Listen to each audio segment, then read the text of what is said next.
আব্বু একটাবার বোঝার চেষ্টা করো। উনি হলেন আমার কলেজের বড় আপু। এখন যদি আমাদের কলেজে কোনোভাবে জানাজানি হয়ে যায় যে ওনার সাথে আমার বিয়ে হয়েছে, তবে আমাদের দুজনের রেপুটেশনের কি অবস্থা হবে একবার ভেবে দেখেছো? জুনিয়র হয়ে সিনিয়রকে বিয়ে করছি শুনলে ফ্রেন্ডরা হাসাহাসি করে আমায় মেরে ফেলবে। রেপুটেশন? কিসের রেপুটেশন? তুমি আমাকে রেপুটেশন শেখাচ্ছ? আমি বলেছি সেটাই হবে। সবার আগে আমার বন্ধু রেপুটেশন আমার কাছে বড়। তাই বলে তুমি তোমার বন্ধুর রেপুটেশন বাঁচাতে গিয়ে আমাকে এইভাবে বলি দিয়ে দেবে? নিজের ছেলের কথা একবারও ভাবলে না? আকাশ, তুমি কিন্তু এবার অনেক বেশি বাড়িয়ে বলছো। আমি যেটা ডিসিশন নিয়েছি সেটাই ফাইনাল। কিন্তু আব্বু। কোনো কিন্তু নয়। আমি আর একটা কথা শুনতে চাই না।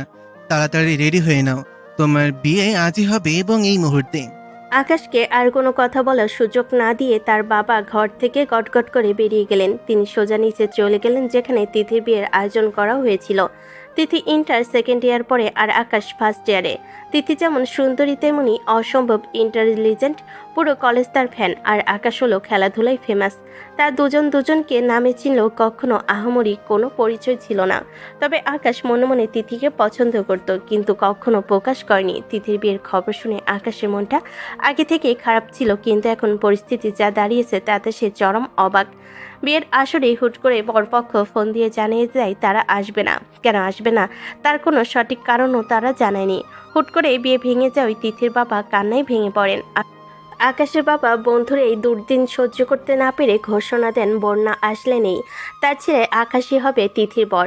তিথির বাবা বন্ধুর এমন মহানুভবতায় চোখের পানি মুছতে মুছতে রাজি হয়ে যান। আকাশ যখন নিজের রুমে হতভম্ব হয়ে বসেছিল, ঠিক তখনই তার মা ঘরে ঢুকলেন এবং আকাশের কাঁধে আলতো করে হাত রাখলেন। বাবা আকাশ, মেয়েটা কিন্তু মোটেও খারাপ না। বেশ চঞ্চল হলেও মনটা খুব পরিষ্কার। আমি তো ওকে চোখের সামনে বড় হতে দেখেছি। কিন্তু আম্মু, পরিচিত হওয়া এক জিনিস আর বিয়ে করা অনেক বড় একটা দায়িত্ব। আমরা কলেজের জুনিয়র সিনিয়র, এটা লোকে কিভাবে নেবে? পাগল ছেলে তোরা তাও তো পাগল ছেলে তোরা তাও তো একে অপরকে চিনিস। তোমার আব্বুর সাথে যখন আমার বিয়ে হয় তখন আমরা কেউ কাউকে চিনতাম না। কই আমাদের সংসার কি চলছে না? দেখতে দেখতে তো 25টা বছর কাটিয়ে দিলাম একসাথে। ভালোবাসা কি আমাদের মধ্যে কম আছে? মায়ের কথা শুনে আকাশ বুঝতে পারল যে তার মা বাবা যেহেতু রাজি, সেখানে তার অমত দেওয়ার কিছু নেই। আর তিথি মেয়েটা তো খারাপ না। এখন আকাশের ভেতরে একটা অদ্ভুত অ্যাটিটিউড কাজ করছে। কলেজের ক্রাশ এখন তার বউ হতে চলেছে। পুরো কলেজ যার জন্য পাগল, সে এখন শুধুই তার হয়ে থাকবে। বিয়ের আনুষ্ঠানিকতা খুব দ্রুত শেষ হয়ে গেল। কোনো প্রতিবাদ বা আপত্তি আর টিকল না। কাজে যখন কবুল বলতে বললেন, আকাশের বুকটা একবার কেঁপে উঠল। সে শান্ত গলায় সায় দিল। অন্যদিকে তিথি পাথরের মতো বসেছিল। তার যে ছেলেটাকে সে কাল পর্যন্ত পিচ্চি জুনিয়র ভাবত, আজ তাকে স্বামী হিসেবে মেনে নিতে হলো। বাসর ঘরের দরজাটা যখন বন্ধ হলো তখন আকাশের হৃৎপিণ্ড যেন ড্রামের মতো বাজছে। সামনের বিছানায় কোণে সাজে বসে আছে কলেজের সেই ফেমাস সিনিয়র আপু। আকাশ ধীর পায়ে গিয়ে তিথির সামনে দাঁড়াতেই তিথি ঘোমটা সরিয়ে কড়া চোখে তাকালো। শোনো আকাশ, বেশি কাছে আসার চেষ্টা করবে না। আমি তোমার সিনিয়র, সেটা ভুলে যেও না। এই বিয়েটা স্রেফ পরিস্থিতির চাপে হয়েছে। কলেজের সিনিয়র হতে পারেন তিথি আপু, কিন্তু এই ঘরের ভেতরে আপনি এখন আমার বউ। আর বউকে কিভাবে হ্যান্ডেল করতে হয় সেটা আমার ভালোই জানা আছে। হোয়াট? তোমার তো সাহস কম না আকাশ? আমার সাথে মুখে মুখে মুখ মেলাচ্ছ? বিয়ে যখন হয়েই গেছে তখন কলেজের রিলেশনটা না হয় কলেজের গেটেই ফেলে আসতেন। এখন তো আমি আপনার স্বামী, তাই না? তিথির আগে আর বিস্ময়ে আকাশের দিকে তাকিয়ে রইল। এই শান্তশিষ্ট জুনিয়র ছেলেটার গলায় এমন কনফিডেন্স সে আগে কখনো দেখেনি। বাসঘরের নিস্তব্ধতা ভেঙে তিথি করা শাসন আকাশকে কিছুটা চমকে দিল। সে দ্রুত নিজেকে সামলে নিল। সারাদিনের ধকল আর বিয়ে ভেঙে যাওয়ার নাটকীয়তা আকাশকে মানসিকভাবে ক্লান্ত করে দিয়েছিল, কিন্তু এখন তিথির এই স্নেহ সুলভ আচরণ দেখে আকাশের জেদ চেপে গেল। সে ঠিক করলো এই গম্ভীর পরিবেশটাকে একটু খোঁচা মেরে হালকা করবে। আকাশ আলতো করে বিছানার এক কোণেই বসলো। এই যে মিস্টার জুনিয়র, তোমাকে আমি এক পাও এগোতে বারণ করেছি না? ওখানে বসলে কেন? দূরে গিয়ে দাঁড়াও। একদম আমার কাছে আসার চেষ্টা করবে না। বাহ, নিজের ঘরে নিজের বিছানায় বসতেও এখন আপনার পারমিশন লাগবে নাকি? আর কতক্ষণ এভাবে রেগে থাকবেন তিথি আপু? আপনার কি মনে হয় না এখন আমাদের একটু রিল্যাক্স হওয়া দরকার? সারাদিন তো কম নাটক হলো না। রিল্যাক্স মানে কি? শোনো আকাশ, খবরদার আমাকে তিথি আপু বলে ডাকবে না। কলেজে যখন সবাই জানবে যে আমার জুনিয়রের সাথে আমার বিয়ে হয়েছে, তখন আমার মান সম্মান কোথায় থাকবে ভেবেছো? তুমি জাস্ট একটা পিচ্চি ছেলে আমার কাছে, এর বেশি কিছু নও। আপনি বারবার কলেজের দোহাই দিচ্ছেন কেন বলুন তো? কলেজের বাইরে আমরা এখন স্বামী স্ত্রী, আর আপনি বলছেন আমি পিচ্ছি। আচ্ছা, একজন পিচ্চি ছেলে কি পারে কোনো মেয়েকে এইভাবে উদ্ধার করতে? বর না আসায় আপনি তো প্রায় কেঁদেই দিচ্ছিলেন।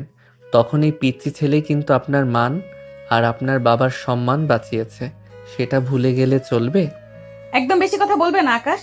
আমি মোটেও কাঁদছিলাম না, আমি তো মনে মনে খুশি হয়েছিলাম যে ওই বিপদ বিদায় হয়েছে, ওই আপদ বিদায় হয়েছে। কিন্তু তোমার মতো একটা ইমেচুর ছেলের সাথে সারা জীবন পাল্লা দিতে হবে, এটা স্বপ্নেও ভাবিনি। ইম্যাচিওর? আচ্ছা ঠিক আছে, তাহলে দেখা যাক একজন ইম্যাচিওর স্বামী তার সিনিয়র বউকে কিভাবে শাসন করে। আপনি কি জানেন তিথি, আপনাকে রাগলে কিন্তু বেশ কিউট লাগে। বিশেষ করে আপনার এই নাকের ডগায় যখন রাগ জমে থাকে, তখন ইচ্ছে করে ওটা একটু টেনে দেই। তোমার এত বড় সাহস আকাশ, তুমি আমার নাক টেনে দেবে? তুমি কিন্তু লিমিট ক্রস করছো। আমি এই মুহূর্তে এই বাড়ি থেকে চলে যাব, দেখি কে আটকায়। যেতে পারেন, দরজা খুলে আছে। তবে মনে রাখবেন, বাইরে এখন রাত 2টো বাজে, আর গেটের কাছে আমার আব্বু পাহারা দিচ্ছে। আপনি বেরোলে তো আব্বু ভাববে আমি হয়তো আপনাকে কিছু বলেছি। তখন কিন্তু আমার চেয়ে আপনার অবস্থা বেশি খারাপ হবে। আব্বুর রাগ তো চেনেনি। তিথির আগে ফুসতে ফুসতে ড্রেসিং টেবিলের সামনে গিয়ে দাঁড়ালো। সে বুঝতে পারছে আকাশের সাথে তর্কে জেতা এখন অত সহজ নয়। আকাশ মনে মনে বেশ আনন্দ পাচ্ছে। তিথির এই অসহায় রাগ আর গালে ফুলে থাকা মুখটা তাকে মুগ্ধ করছে। সে বালিশটা টেনে নিয়ে আরাম করে শুয়ে তিথির দিকে তাকায়।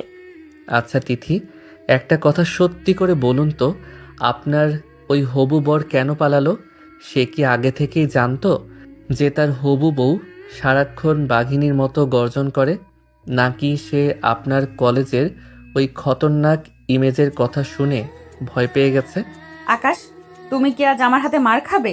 ও কেন আসেনি সেটা ওর ব্যাপার, আর আমি বাঘিনী কি না সেটা তোমার সময় মতো তোমাকে বুঝিয়ে দেব। এই বিছানাটা আজ আমার, তুমি সোফায় গিয়ে ঘুমাও। সোজা কথা। সোফায়? সরি আপু, সোফাটা বেশ ছোট, আপনার লম্বা হাত পা ওখানে ধরবে না। তাছাড়া বিয়ের প্রথম রাতে বর সোফায় ঘুমালে লোকে শুনলে কি ভাববে? আপনি বরং এক কাজ করুন, মাঝখানে এই কোলবালিশটা থাকুক, আমি ওই পাশে, আপনি এই পাশে, ব্যাস ঝামেলা শেষ। কোনোভাবেই না, আমি তোমার সাথে এক বিছানায় থাকবো না। তুমি এক্ষুনি নিচে যাও অথবা বারান্দায় গিয়ে বসো। কেন? আমাকে কি খুব ভয় পাচ্ছেন?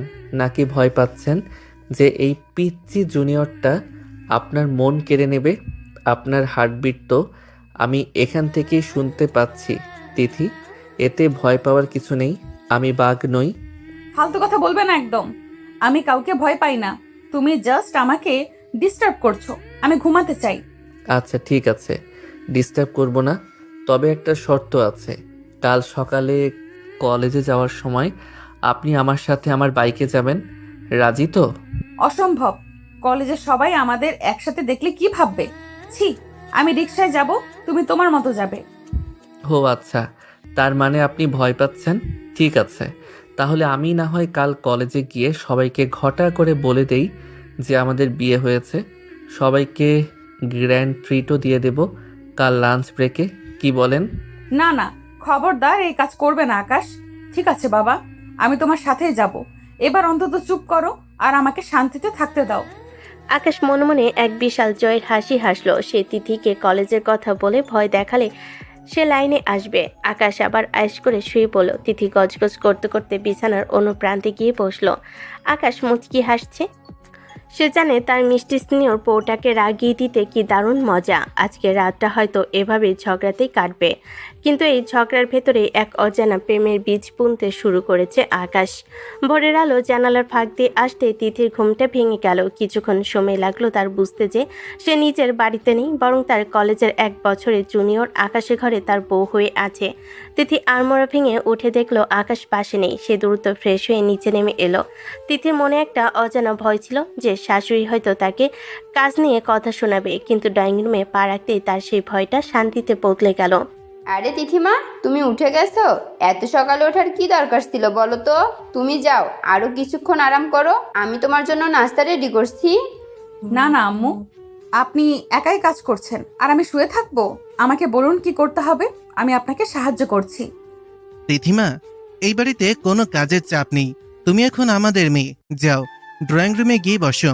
আকাশের মা, মামনি কি খেতে পছন্দ করে সেটা জেনে নিয়েছো তো? ওকে একদম নিজের মেয়ের মতন আগলে রাখবে। তিথি অবাক হয়ে দাঁড়িয়ে রইল। তার নিজের বাবা মায়ের অভাব সে এক মুহূর্তের জন্য বোধ করল না। আকাশের বাবা মা তাকে এমনভাবে আপন করে নিলেন যে তিথির চোখের কোণে আনন্দ অশ্রু চলে এলো। ঠিক তখনই আকাশ তোয়ালে দিয়ে মাথা মুছতে মুছতে ড্রয়িং রুমে ঢুকলো এবং এই দৃশ্য দেখে এক ভুরু কুঁচকে হাসলো। ও, তার মানে সকালেই তল্পা গুছিয়ে এই বাড়িতে নিজের আধিপত্য বিস্তার শুরু হয়ে গেছে। আব্বু আম্মু, তোমরা তো দেখছি আমাকে পাত্তাই দিচ্ছ না। এখন তো একটা মেয়ে পেয়ে ছেলেকে একদম ভুলেই গেলে। তুই আবার হিংসে করছিস কেন রে? তিথি আমাদের বাড়ির লক্ষ্মী হয়ে এসেছে। এখন থেকে বাড়ির সব আদর শুধু ওর জন্য। তোর জন্য নাস্তার প্লেটে আজ শুধু বড় একটা শূন্য থাকবে। আব্বু, তুমিও কি মায়ের সাথে একমত? মানে আমার জন্ম কি তাহলে ভুল ছিল? কাল পর্যন্ত আমি ছিলাম নয়নমণি, আর আজ এক রাতের মধ্যে আমি হয়ে গেলাম সাইড হিরো। মা তো দেখছি তিথির সাথে যেভাবে আদিক্ষেতা করছে, মনে হচ্ছে তিথি তোমাদের আসল সন্তান আর আমি রাস্তা থেকে কুড়িয়ে আনা কেউ। বেশি নাটক করিস না তো আকাশ। তিথি এই বাড়ির নতুন বউ। তাছাড়া ও পড়াশোনায় কত ভালো। তুই তো সারা দিন বল নিয়ে মাঠে পড়ে থাকিস। ওর থেকে অন্তত কিছু শেখ। আর হ্যাঁ, তিথির দিকে নজর দিয়ে বলছি, তুই ওকে হিংসে করা বন্ধ কর। শুনলে তো আকাশ, এখন থেকে আমার কথা মানলে হয়তো 2-1 পিস নাস্তা পেতেও পারো। আম্মু, আকাশ মনে হয় সত্যিই অনেক জেলাস ফিল করছে। উফ তিথি আপু, থুরি তিথি ম্যাডাম, আপনার এই ভিক্টোরি স্মাইলটা না একদম ভালো লাগছে না। আব্বু, তুমি জানো না ও আমাকে কাল রাতে কত ধমক দিয়েছে? বলছে আমি নাকি ইম্যাচিওর, আর তোমরা কিনা ওকে মাথায় তুলছো। তাতে কি হয়েছে? বউ বড় হয়েছে তো ভালোই হয়েছে। তোকে একটু মানুষ করতে পারবে। সারাদিন তোর যে চঞ্চলতা, তিথি পারবে তোকে লাইনে আনতে। যা এখন গিয়ে ভালো করে ড্রেস পরে আয়, তোদের তো আবার কলেজ আছে। আকাশ গজগজ করতে করতে নাস্তার টেবিলে গিয়ে বসলো। নাস্তার টেবিলে বসেও তিথির সাথে তার চোখের লড়াই চলল। আকাশ দেখলো তার পছন্দের আলু পরোটা আম্মু সব থেকে বেশি তিথির প্লেটে তুলে দিচ্ছে। আকাশ মুখটা বাংলা পাঁচের মতো করে চেয়ে রইল। আম্মু, আমার আলু পরোটা কোথায়? আমি কি আজ বায়ু খেয়ে কলেজে যাব? এই তো দিচ্ছি বাবা, তবে তিথি আগে খাবে। ও আমাদের মেহমান প্লাস বাড়ির বউ। তুই একটু ধৈর্য ধর। ধৈর্য ধরতে ধরতে তো আমার পেট পিঠের সাথে লেগে যাচ্ছে। তিথি, আপনি তো দেখছি দারুণ পলিটিক্স শিখছেন। সকালে আসতে আব্বু আম্মুকে হাত করে নিলেন। এটাকে পলিটিক্স বলে না আকাশ, এটাকে বলে গুড রিলেশন। তুমি তো আবার জুনিয়র, এসব বুঝবে না। আম্মু, আপনার হাতের পরোটাটা কিন্তু দারুণ হয়েছে। তিথিমা, খাওয়া শেষ হলে রেডি হয়ে নাও। আকাশ আজ তোমায় কলেজে দিয়ে আসবে। আকাশ সাবধান, তিথিকে ঠিক মতন কলেজে নিয়ে যাবি এবং সাবধানে নিয়ে আসবি। খবরদার, পথে যেন কোনো ঝামেলা না হয়। আর শোন, কলেজের কেউ যেন বুঝতে না পারে তোরা ঝগড়া করেছিস। আব্বু, আমি কেউ ড্রাইভার নাকি? ও তো একা রিকশায় যেতে পারে। তাছাড়া আমাদের কলেজে জানাজানি হলে তো সিন ক্রিয়েট হবে। আমি ওসব কিছু শুনতে চাই না। তুই আমার বাইক নিয়ে যাবি, এটাই আমার আদেশ। এখন আর কোনো কথা নয়, তাড়াতাড়ি বেরো।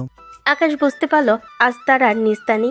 সে তিথির দিকে আর চোখে তাকালো। তিথি তখন একটা বিজয়ের হাসি দিয়ে তার দিকে তাকিয়ে আছে।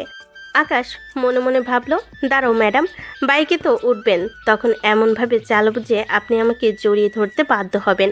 তখন বুঝবেন জুনিয়রের ক্ষমতা। তিথিও মনে মনে ভাবছিল কলেজে আজকে দিনটা কিভাবে পার হবে। আকাশের লাল রঙের স্পোর্টস বাইকটা বারান্দায় স্টার্ট দিয়ে দাঁড়িয়ে আছে। আকাশ হেলমেট পরে আয়নায় নিজের চুলগুলো একবার দেখে ঠিক করে নিল। মনে মনে তার দুষ্টামি বুদ্ধি তখন তুঙ্গে।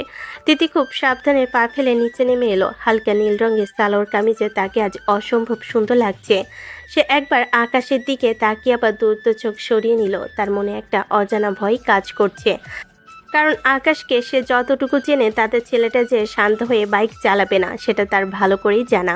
কি হলো তিথি ম্যাডাম, এভাবে মূর্তি হয়ে দাঁড়িয়ে আছেন কেন? শুভ লগ্ন তো পার হয়ে যাচ্ছে, তাড়াতাড়ি উঠে বসুন। দেরি হলে কিন্তু আপনার প্রিয় লেকচারার ক্লাসে ঢুকতে দেবে না। তখন আবার প্রক্সি দেওয়ার জন্য এই জুনিয়রকেই খুঁজতে হবে। শোনো আকাশ, আমি তোমার পেছনে বসছি ঠিকই, কিন্তু একদম দূরত্ব বজায় রেখে চালাবে। আর হ্যাঁ, স্পিড যেন 40-এর উপরে এক চুলো না যায়। যদি দেখি বেশি জোরে চালাচ্ছ, আমি কিন্তু চলন্ত বাইক থেকেই লাফ দেব, মনে থাকে জানো। আচ্ছা বাবা, আচ্ছা, আপনি বসুন তো আগে। আমি কি আর আপনার মতো অত পাকা ড্রাইভার নাকি? আমি তো আপনার চোখে স্রেফ এক ইমম্যাচিওর জুনিয়র। আমার উপর একটু ভরসা রাখলে কি খুব ক্ষতি হবে? তিথি কোনো মতে বাইকের এক কোণায় একটু দূরত্ব রেখে বসলো। আকাশ মনে মনে হাসলো এবং মনে মনে বলল, এবার বাঘিনীকে জব্দ করার পালা। বাইকটা মেন রোডে ওঠাতে আকাশ হঠাৎ করে গিয়ার বাড়িয়ে দিল। হু করে বাতাসের শব্দ কানে আসতে লাগলো আর বাইকের স্পিড মিটার 70-80 ছাড়িয়ে গেল। তিথি সিট আঁকড়ে ধরে চেষ্টা করলো, কিন্তু বাতাসের প্রচণ্ড ঝাপড়ে সে নিজেকে সামলাতে পারল না। আকাশ, আকাশ বলছি বাইক থামাও। এত জোরে কেন চালাচ্ছ? আমার খুব ভয় লাগছে আকাশ, প্লিজ স্পিড কমাও। তোমার পায়ে পড়ি। তুমি কি আমাকে মেরে ফেলার প্ল্যান করছো? কি বললেন? বাতাস খুব বেশি? আমি কিচ্ছু শুনতে পাচ্ছি না। আপনি বোধহয় আমার চালানো খুব এনজয় করছেন, তাই না? আর একটু স্পিড বাড়ালে কেমন হয় তিথি ম্যাডাম? আকাশ বাইকের গতি কমানোর বদলে আরো বাড়িয়ে দিল। সামনে একটা ছোট্ট গর্ত আসতে সে ইচ্ছে করে খুব জোরে ব্রেক কষল। তিথি নিজেকে সামলাতে না পেরে ছিটকে গিয়ে সজোরে আকাশের পিঠের উপর আছড়ে পড়ল। ভয়ে আর আতঙ্কে সে আকাশে কোমর জড়িয়ে ধরে তার পিঠের সাথে লেপ্টে রইল। তার হৃৎপিণ্ড তখন থরথর করে কাঁপছে। আকাশ, দোহাই তোমার, আমি মরে যাবো এভাবে চালালে। প্লিজ একটু দয়া করো, বাইকটা আস্তে চালাও। আমি আর কখনো তোমাকে নিয়ে মশকরা করব না, আর কখনো তোমাকে ছোট বলে খ্যাপাবো না। তুমি যা বলবে আমি তাই শুনবো, শুধু বাইকটা সাবধানে চালাও। সত্যি তো? আর কখনো বলবেন না যে আমি জুনিয়র বলে কিছু বুঝি না? আর কখনো আমাকে ওভাবে ধমক দিয়ে কথা বলবেন না তো? যদি কথা দেন তবেই স্পিড কমাবো। না না, কখনো করবো না, প্রমিস করছি। শুধু আমাকে নিরাপদে কলেজে পৌঁছিয়ে দাও। আমার বুক ফেটে যাচ্ছে আকাশ, প্লিজ থামো। তিতির এই অসহায় আর ভয়ার্ত কণ্ঠস্বর শুনে আকাশের মনের ভেতর এক অদ্ভুত ভালো লাগা কাজ করলো। সে বাইকের গতি কিছুটা কমিয়ে দিল, কিন্তু তার দুষ্টু বুদ্ধি এখনও পুরোপুরি মেটেনি। সে দেখল তিথি ভয় এখনও তাকে শক্ত করে জড়িয়ে ধরে আছে। তিথির গায়ের মিষ্টি সুবাস আর তার শরীরের উষ্ণতা। আকাশের পিঠে এক বিদ্যুৎ তরঙ্গ খেলে গেল। আকাশ ইচ্ছে করে আবার রাস্তার মাঝখানে বারবার ছোট ছোট ব্রেক কষতে শুরু করলো। প্রতিবার ব্রেকে তিথি আরও নিবিড়ভাবে আকাশকে জাপটে ধরছিল। সরি তিথি, এই রাস্তার অবস্থা যে আজ এত খারাপ কেন কে জানে। বারবার ব্রেক কষতে হচ্ছে। আপনার কি খুব বেশি অসুবিধা হচ্ছে? চাইলে আপনি নামতে পারেন, তবে বাকি পথ হেঁটে যেতে হবে। তুমি কি ইচ্ছে করে এসব করছো আকাশ? আমি বুঝতে পারছি তুমি আমাকে জব্দ করার চেষ্টা করছো, কিন্তু বিশ্বাস করো, আমার হাত পা ভয়ে জমে গেছে। তুমি আর একটু আস্তে চালাও। ছি, আপনি আমাকে এখনো সন্দেহ করছেন? আমি তো আপনাকে সেফলি নিয়ে যাওয়ার আপ্রাণ চেষ্টা করছি। আপনি বরং আমাকে আরও একটু শক্ত করে ধরে রাখুন, যাতে ঝাঁকুনিতে পড়ে না যান। আমার পিঠ শক্ত আছে, আপনি ভরসা রাখতে পারেন। তিথি বুঝতে পারলো আকাশ তাকে ইচ্ছে করে নাজেহাল করছে, কিন্তু এই মুহূর্তে তার প্রতিবাদ করার মতো শক্তি নেই। দুজনের মধ্যে এক অদ্ভুত নিস্তব্ধতা আর বিব্রতকর পরিস্থিতি তৈরি হলো। তিথির বুকের ধকপকানি আকাশ নিজের পিঠে স্পষ্ট অনুভব করতে পারছে। দুজনের শরীর যখন একে অপরের সাথে নিবিড়ভাবে মিশে আছে, তখন এক অজানা রোমাঞ্চ আর ভালো লাগা তাদের ঘিরে ধরল। তিথি লজ্জার অস্বস্তিতে চোখ বন্ধ করে রইল। সে মনে মনে ভাবল, এই জুনিয়র ছেলেটা তাকে যেভাবে কাবু করেছে তেমনটা আগে কেউ করতে পারেনি। কলেজে গেটের কাছাকাছি আসতেই আকাশ বাইকের গতি একদম কমিয়ে দিল। তিথি দ্রুত নিজেকে সরিয়ে নিয়ে একটু দূরত্ব বজায় রেখে বসলো। তার মুখটা তখন লজ্জায় লাল হয়ে আছে। আকাশও কিছুটা অপ্রস্তুত হয়ে হেলমেট খুলে ফেলল। কলেজের গেট পর্যন্ত আসার এই অল্প সময়ে তাদের দুজনের মধ্যে যে কী তোলপাড় বয়ে গেল তা তারা দুজনেই জানে। বাইক থামার পর তিথি এক মুহূর্ত অপেক্ষা না করে দ্রুত নেমে দাঁড়ালো। পৌঁছে গেছি ম্যাডাম। রাইডটা কেমন ছিল? ভাড়াটা কি এখন দেবেন নাকি রাতে বাড়িতে গিয়ে বুঝিয়ে দেবেন? তোমার সাথে কথা বলাই বৃথা। তুমি একটা আস্ত শয়তান। আমি জানতাম তুমি সুযোগ পেলে আমাকে জ্বালাবে, কিন্তু মনে রেখো আকাশ, এর শোধ আমি ক্লাসে নেব। তিথি আর এক সেকেন্ডও সেখানে দাঁড়ালো না। নিচের ব্যাগটা গুছিয়ে নিয়ে গটগট করে কলেজের ভেতরের দিকে হাঁটা দিল। আকাশ তাকিয়ে রইল তিথি চলে যাওয়ার দিকে। তার ঠোঁটে কোণে এক চিলতে বিজয় হাসি লেগে রইল। তবে আকাশ নিজেও বুঝতে পারছে না এই খুনসুটির আড়ালে সে তিথি কতটা মায়েই পড়ে যাচ্ছে। দুজনে কারোর মুখেই আর কথা সরল না। এক রোমাঞ্চকর অস্বস্তি আর ভালো লাগা নিয়ে তারা দুজনে কলেজের দিকে দুদিকে চলে গেল। কলেজের করিডোর দিয়ে তিথি যখন গটগট করে হাঁটছে, তার পেছনে একদল বন্ধু বান্ধব সবার চোখে মুখে এক ধরনের দুষ্টামি বুদ্ধি খেলা করছে। তিথি সরাসরি আকাশের ক্লাসরুমের সামনে গিয়ে দাঁড়ালো। ক্লাসের ভেতরে তখন বেশ শোরগোল। আকাশ তার বেস্ট ফ্রেন্ড রাজীবের সাথে আড্ডায় মগ্ন। তিথি ভেতরে ঢুকে তার হাতের ডায়েরিটা দিয়ে আকাশের বেঞ্চের উপর সজোরে একটা বাড়ি দিল। হঠাৎ এই শব্দে ক্লাসের সবাই চুপ হয়ে গেল এবং তিথির বন্ধু নিশি আর সজলও দুই পাশে বেশ গম্ভীর হয়ে দাঁড়িয়ে গেল। এই ছেলে, কখন থেকে এখানে দাঁড়িয়ে কথা বলছি, কানে যায় না তোমার? সিনিয়ররা ক্লাসে ঢুকেছে আর তোমরা দুই বন্ধু নিজেদের দুনিয়ায় মত্ত আছো। কলেজের সাধারণ শিষ্টাচার কি ভুলেই গেছো নাকি আকাশ? ঠিক বলেছিস তিথি, আজকালকার জুনিয়রদের মধ্যে এরকম ম্যানার্স নেই। আকাশ, তুমি তো আবার স্পোর্ট নিয়ে খুব গর্ব করো, তো আমাদের দেখেও না দেখার ভান করছো কেন? আমরা কি এখানে বাতাস খেতে এসেছি? তোমার রেসপেক্ট কি শুধু মাঠেই সীমাবদ্ধ? আরে তিথি আপু, নিশি আপু, সজল ভাই, আপনারা সবাই একসাথে আমাদের ক্লাসে। আসলে আমরা একটু দরকারি কথা বলছিলাম, তাই হয়তো খেয়াল করিনি। কিন্তু হঠাৎ এই সদলবল নিয়ে হানা দেওয়ার কারণ কি? আমি কি কোনো অপরাধ করেছি? অপরাধ কিনা সেটা পরে বোঝা যাবে। আমরা কালচারাল কমিটির মেম্বার। আমাদের কলেজের সামনে যে বড় অনুষ্ঠানটা আছে, সেখানে তোমাদের ব্যাচের সবার অ্যাক্টিভ পার্টিসিপেশন চাই। বিশেষ করে তোমাদের জনপ্রিয় মুখদের তো থাকতেই হবে। তুমি না থাকলে অনুষ্ঠান জমবে কিভাবে? একদম ঠিক কথা আকাশ, তুমি যে হারে আমাদের কথা অ্যাভয়েড করে চলছো, তার জন্য তোমাকে একটা বিশেষ দায়িত্ব দেওয়ার সিদ্ধান্ত নিয়েছি আমরা সবাই মিলে। পরে কিন্তু বলতে পারবে না যে আপু আগে বলেননি কেন। কিসের দায়িত্ব? আমি তো খেলাধুলা সেকশনে নাম দিয়েছি। কালচারাল প্রোগ্রামে আমার কি কাজ? আমি তো গান গাইতে পারি না, আর অভিনয়ের ধারে কাছেও নেই।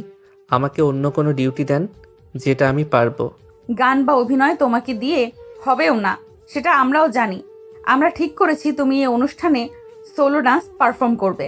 এটা আমাদের কমিটির ফাইনাল ডিসিশন। তোমাকে স্টেজে নাচতে হবে এবং এটাই তোমার শাস্তি। বাহ, দারুণ আইডিয়া তিথি। স্পোর্টস হিরো যখন স্টেজে কোমর দোলাবে তখন তো পুরো কলেজ হাততালিতে ফেটে পড়বে। আকাশ, তোমার ওই লম্বা হাত পাগুলো এবার নাচের মুদ্রায় দেখতে চাই আমরা, বেশ মজাই হবে। আপনারা কি আমার সাথে মজা করছেন? নিশি আপু, সজল ভাই, আপনারা অন্তত বোঝেন আমি জীবনে সোজা হয়ে দুবার হাত পা নাড়াতে পারিনি, আর এখন আমাকে পুরো কলেজের সামনে নাচতে হবে। এটা স্রেফ আমাকে হাসির পাত্র বানানোর একটা প্ল্যান। তিথি আপু, আপনি এটা ইচ্ছা করে করছেন শুধু আমাকে জব্দ করার জন্য। মোটেও ইচ্ছে করে নয় আকাশ। আমি চাই তুমি তোমার এই রাফ অ্যান্ড টাফ ইমেজের বাইরে গিয়ে নতুন কিছু ট্রাই করো। ভয় পাচ্ছ নাকি? একজন জুনিয়র হয়ে সিনিয়রদের চ্যালেঞ্জ নিতে ভয় পাচ্ছ? এটা দেখতে কিন্তু বেশ ভালোই লাগছে। সবাই শোনো, তোমাদের ফ্রেন্ড আকাশ এবার আমাদের অনুষ্ঠানের মেইন শোন আকর্ষণ আকাশ, হতে চলেছে। আপত্তি করে লাভ নেই। তিথি যখন নাম লিখে ফেলেছে, তখন তোকে নাচতেই হবে। আর যদি না নাচিস, তবে আমাদের কালচারাল কমিটি থেকে তোকে ব্ল্যাকলিস্ট করা হবে। তখন কিন্তু তোকে কোনো স্পোর্টস কোটা বা কোনো পাওয়ারেই তোকে বাঁচাতে পারবে না। তিথি, এটা কিন্তু একদম ঠিক হচ্ছে না। আপনি বাড়িতে গিয়ে আমার অবস্থা বুঝবেন। কলেজের এই পাওয়ার দেখানো কি খুব দরকার ছিল? আপনি কি চাচ্ছেন আমি সবার সামনে ইয়ার্কির পাত্র হই? আপনার মনে কি এক ফোঁটা মায়া নেই আমার জন্য? বাড়িতে কি হবে সেটা বাড়িতে দেখা যাবে, কিন্তু এখন আমি তোমার সিনিয়র আর তুমি আমার জুনিয়র। এখানে রুলস আমি সেট করি আকাশ। যাও, এখন থেকেই ইউটিউব দেখে নাচের স্টেপ শেখা শুরু করে দাও। না পারলে কিন্তু কলেজের সামনে মান সম্মান পুরোটাই যাবে। Best of luck junior. চল তিথি, আমাদের অনেক কাজ আছে। আকাশ তো প্র্যাকটিস শুরু করার জন্য এখন থেকে ছটফট করছে। বাই বাই আকাশ, নাচের রিহার্সেলে দেখা হবে। তিথি তার দলবল নিয়ে হাসি মুখে ক্লাস থেকে বেরিয়ে গেল। আকাশের রাগী আর অসহায় চেহারাটা দেখে সে মনে মনে এখন ভীষণ তৃপ্তি পাচ্ছে। তিথি চলে যাওয়ার পর আকাশ নিজের বেঞ্চে ধপ করে বসে পড়ল। তার মাথা তখন রাগে ঝিমঝিম করছে। তার বন্ধু রাজীব তাকে নিয়ে টিটকারি মারতে শুরু করেছে। আকাশ মনে মনে ঠিক করলো, তিথি যদি তাকে এভাবে জব্দ করতে চায়, তবে সেও এর একটা ভিত বাড়িতে গিয়ে করে ছাড়বে। সারাদিন কলেজের শত ঝুট ঝামেলা আর খুনসুটি শেষে বাড়িতে আকাশ আর তিথির সময়টা বেশ শান্তিতে কেটেছে। বাবা মায়ের সামনে তারা যেন এক আদর্শ দম্পতির অভিনয় করেছে, যে কেউ কল্পনাও করতে পারবে না তাদের মধ্যে যুদ্ধ চলছে। রাতে ডিনার শেষে তারা হাসি মুখে নিজেদের ঘরে ফিরে এলো। আকাশ ঘরে ঢুকেই স্থিরভাবে পেছনে দরজাটা আটকে লক করে দিল। এরপর সে সব কিছু নিশ্চুপ হয়ে দরজায় হেলান দিয়ে দাঁড়িয়ে রইল। তার চোখে মুখে তখন এক রহস্যময় চপলতা। সে মনে মনে একটা দারুণ বুদ্ধি হাতড়ে পেয়েছে। হঠাৎ তার ঠোঁটের কোণে এক চিলতে শয়তানি হাসি ফুটে উঠল এবং সে ধীর পায়ে তিথির দিকে এগোতে শুরু করলো। আকাশ, তুমি এইভাবে রোবটের মতো তাকিয়ে আছো কেন? আর আমার দিকে এইভাবে এগোচ্ছ কেন তুমি? ড্রেসিং টেবিলের সামনে থেকে সরো, আমি চুলটা ঠিক করব। ওখানেই থামো বলছি। কেন তিথি ম্যাডাম, আমি আমার নিজের ঘরে নিজের বিবাহিত স্ত্রীর দিকে এগিয়ে আসছি, তাতে আপনার এত আপত্তির কি আছে? আজ কলেজে তো সবার সামনে আমাকে বেশ নাজেহাল করলেন, সিনিয়র হওয়ার অনেক পাওয়ার দেখালেন, এখন একটু আমার পাওয়ার দেখানোর পালা, কি বলেন? আকাশ দেখো, ইয়ার্কি করো না। কলেজে যা হয়েছে সেটা তো জাস্ট একটা ফান ছিল। বন্ধুদের সামনে একটু ভাবনা নিলে হয়। তুমি ওটা নিয়ে এখনো মনে মনে রাগ পুষে রেখেছো। আর তুমি এইভাবে উথাল পাথাল ভঙ্গিতে কথা বলছো কেন? রাগ? না না, আমি একদম রাগ করিনি। আমি তো জাস্ট একটা ধ্রুব সত্য মনে করিয়ে দিচ্ছি। কলেজে না হয় আপনি আমার পরম শ্রদ্ধেয় সিনিয়র আপু, কিন্তু এই ঘরের ভেতরে তো আমি আপনার স্বামী, আর স্বামী স্ত্রীর মধ্যে তো এমন রোমান্টিক ঘনিষ্ঠতা হতেই পারে, তাই না? নাকি এখানেও আপনি সিনিয়রিটি দেখাবেন? কিছু একটা হতে পারে মানে কি? আকাশ, তুমি কিন্তু ধীরে ধীরে লিমিট ক্রস করছো। একদম কাছে আসবে না বলছি। ছাড়ো আমাকে, ওদিকে যাও। কেন ছাড়বো? কলেজের সেই দাপুটে তিথি আপু আজ একটা ছোট জুনিয়রের কাছে ভয়ে কুঁকড়ে যাচ্ছে। আপনার হার্টবিট তো একদম লাউড স্পিকারের মতো বাজছে। তিথি, কি হলো? মুখটা অত শুকিয়ে গেছে কেন? আমি তো বাঘ নই যে আপনাকে খেয়ে ফেলবো। আমি তো শুধু আমার অধিকারের কথা বলছি। আকাশ প্লিজ, তুমি কি করছোটা কি? বাড়ির বাকিরা যদি কোনোভাবে টের পায় তবে কি ভাববে? তুমি কি পাগল হয়ে গেছো? আমি কিন্তু চিৎকার করব। চিৎকার করে লাভ নেই, দরজা মজবুতভাবে লক করা। এখন আপনার কাছে মাত্র দুটো অপশন আছে, হয় আপনি আমার সাথে এই মায়াবী রোমান্টিক সময়টা কাটাবেন, নয়তো আমি আপনাকে একটা শর্ত দেব। কোনটা আপনার জন্য সহজ হবে? কি শর্ত তাড়াতাড়ি বলো। আর তুমি আগে একটু দূরে সরে দাঁড়াও, আমার দম বন্ধ হয়ে আসছে। এইভাবে তাকাচ্ছ কেন আমার দিকে? শর্তটা একদম পানির মতো সহজ। আমাকে ওই অনুষ্ঠানে নাচতে হবে না, আপনি ওই লিস্ট থেকে আমার নামটা এখনই কেটে দেবেন। যদি রাজি হন তবে আমি এখন দূরে সরব, আর যদি রাজি না হন তবে কিন্তু আজকের রাতটা আমাদের জন্য অনেক বেশি স্মরণীয় হয়ে থাকবে। অসম্ভব। লিস্ট একবার ফাইনাল হয়ে গেছে আর আমি সেটা জমাও দিয়ে দিয়েছি। ওটা চেঞ্জ করা কোনোভাবে সম্ভব না। তোমাকে নাচতেই হবে আকাশ। এটা নিয়ে কোনো রিকোয়েস্ট বা ব্ল্যাকমেইল আমি শুনবো না। ও আচ্ছা, তার মানে আপনি চান আমি আপনার আরও কাছে আসি? ঠিক আছে, আমার কোনো আপত্তি নেই। আমি তো আপনার ইচ্ছাকেই প্রাধান্য দিচ্ছি। চলুন তবে আজকের রাতটা না হয় আমাদের নামেই লিখে দিই। আকাশ তিথির গলার কাছে নিজের মুখ নামিয়ে আনতে তিথি ভয়ে আর তীব্র লজ্জায় চোখ বন্ধ করে ফেল। সে বুঝতে পারছে আকাশ আজ তাকে পুরোপুরি কোণঠাসা করে ফেলেছে। আকাশের গায়ে করা পারফিউমের ঘ্রাণ আর তার তপ্ত নিঃশ্বাসের ছোঁয়া তিথির সারা শরীরে এক অজানা শিহরণ জাগিয়ে তোল। তিথির দেহের সাথে পিঠ ঠেকে গেছে, পালানোর আর কোনো পথ নেই। ঠিক আছে, ঠিক আছে, থামো আকাশ, আমি হার মানছি। তোমাকে আমি ওই নাচের লিস্ট থেকে মুক্তি দিচ্ছি। মানে তোমাকে আমি নিজে নাচ শেখাবো। তোমাকে একটা হাসির পাত্র হতে হবে না। তোমাকে একা হাসির পাত্র হতে হবে না। আমি নিজে তোমাকে প্র্যাকটিস করাবো এবং প্রয়োজনে তোমার সাথেই পারফর্ম করব। এখন তো খুশি? এবার দোহাই তোমার, আমার সামনে থেকে একটু সরো। এই তো লক্ষ্মী মেয়ের মতো কথা বলেছেন তিথি ম্যাডাম। প্রমিস তো? কাল থেকে কিন্তু আপনি আমার অফিসিয়াল ড্যান্স টিচার। আর টিচার যদি ক্লাসে ফাঁকি দেয় বা বেশি শাসন করে তবে কিন্তু এই স্বামী তার অধিকার আদায় করতে আবার ফিরে আসবে, মনে থাকবে তো? তুমি একটা আস্ত শয়তান আকাশ। আমি জীবনেও ভাবিনি তুমি এইটুকু একটা জেদ মেটানোর জন্য এতটা নিচে তলার রোমান্টিক ব্ল্যাকমেল করবে। জাস্ট আমাকে বিপদে ফেলে নিজের কাজ হাসিল করলে। এটাকে ব্ল্যাকমেইল বলে না তিথি, এটাকে বলে বুদ্ধির লড়াই। কলেজের দাপুটে সিনিয়র আপুকে ঘরের কোণে কাবু করার মজাই আলাদা। এখন শান্তিতে ঘুমান। কাল থেকে কিন্তু আমাদের ব্যক্তিগত ড্যান্স ক্লাস শুরু হবে, আর সেখানে আমি কিন্তু খুব দুষ্টু ছাত্র হব। তিথি রাগে আর চরম লজ্জায় লাল হয়ে ধপ করে বিছানার এক কোণায় গিয়ে বসল।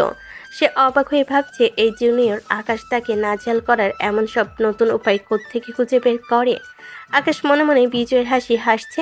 সে যেমন নাচের হাত থেকে বাঁচল, তেমনি তিথিকেও এক হাত দেখে নিল। সকাল থেকে আকাশের ঘরে মিউজিক সিস্টেমটা হালকা ভলিউমে বাজছে। তিথি আজ বেশ আটঘাট বেঁধে নেমেছে আকাশকে নাচ শেখাতে।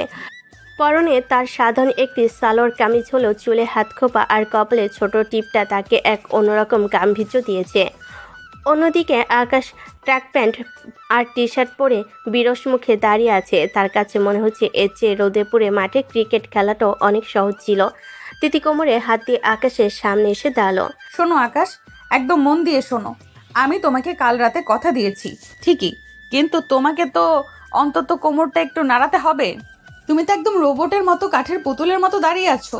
আমি এখন যে স্টেপটা দেখাচ্ছি একদম হুবহু সেটা ফলো করো।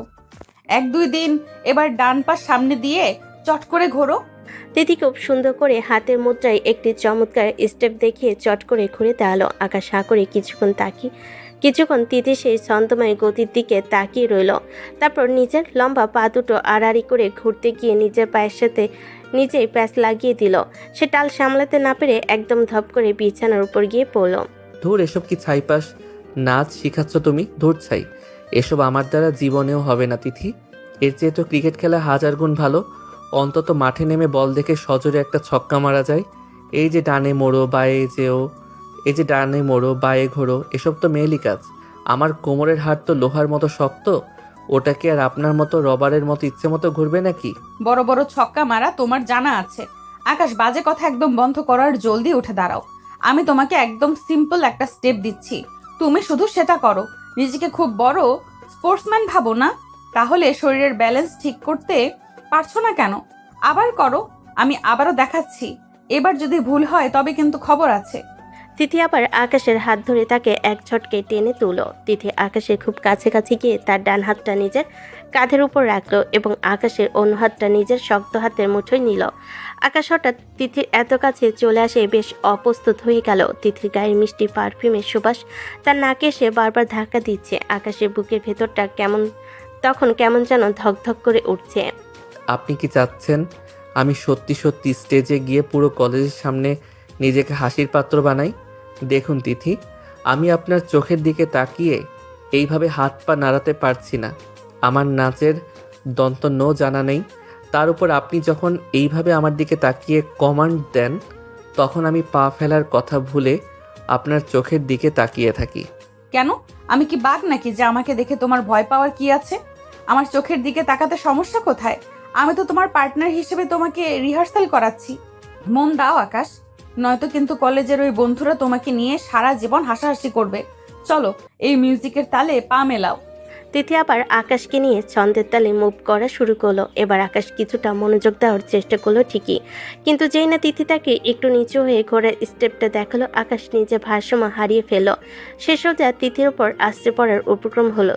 তিথি নিজেকে সামলাতে গিয়ে পিছলে পড়ে যাচ্ছিল। ঠিক সেই মুহূর্তে আকাশ তার এক হাত বাড়িয়ে তিথির সরু কোমরটা শক্ত করে জড়িয়ে ধরল। তিথি নিচে পড়ে না গিয়ে সরাসরি আকাশের বুকের উপর আশ্রে পড়ল। আকাশ, তুমি কি এটা ইচ্ছে করে করলে? বারবার কেন তুমি আমার এত কাছে চলে আসছো, আর কেনই বা আমাকে এইভাবে ধরছো? আমি কি ইচ্ছা করে পড়ে যাচ্ছি নাকি? আপনি তো আমাকে শরীরের ব্যালেন্স ঠিক করতে বললেন। দেখুন, আপনি তো আবার পড়ে যাচ্ছিলেন। আমি কিন্তু সময় মতো আপনাকে জাপটে ধরলাম। এখন তো আর এই জুনিয়রকে ইম্যাচিওর বলতে পারবেন না।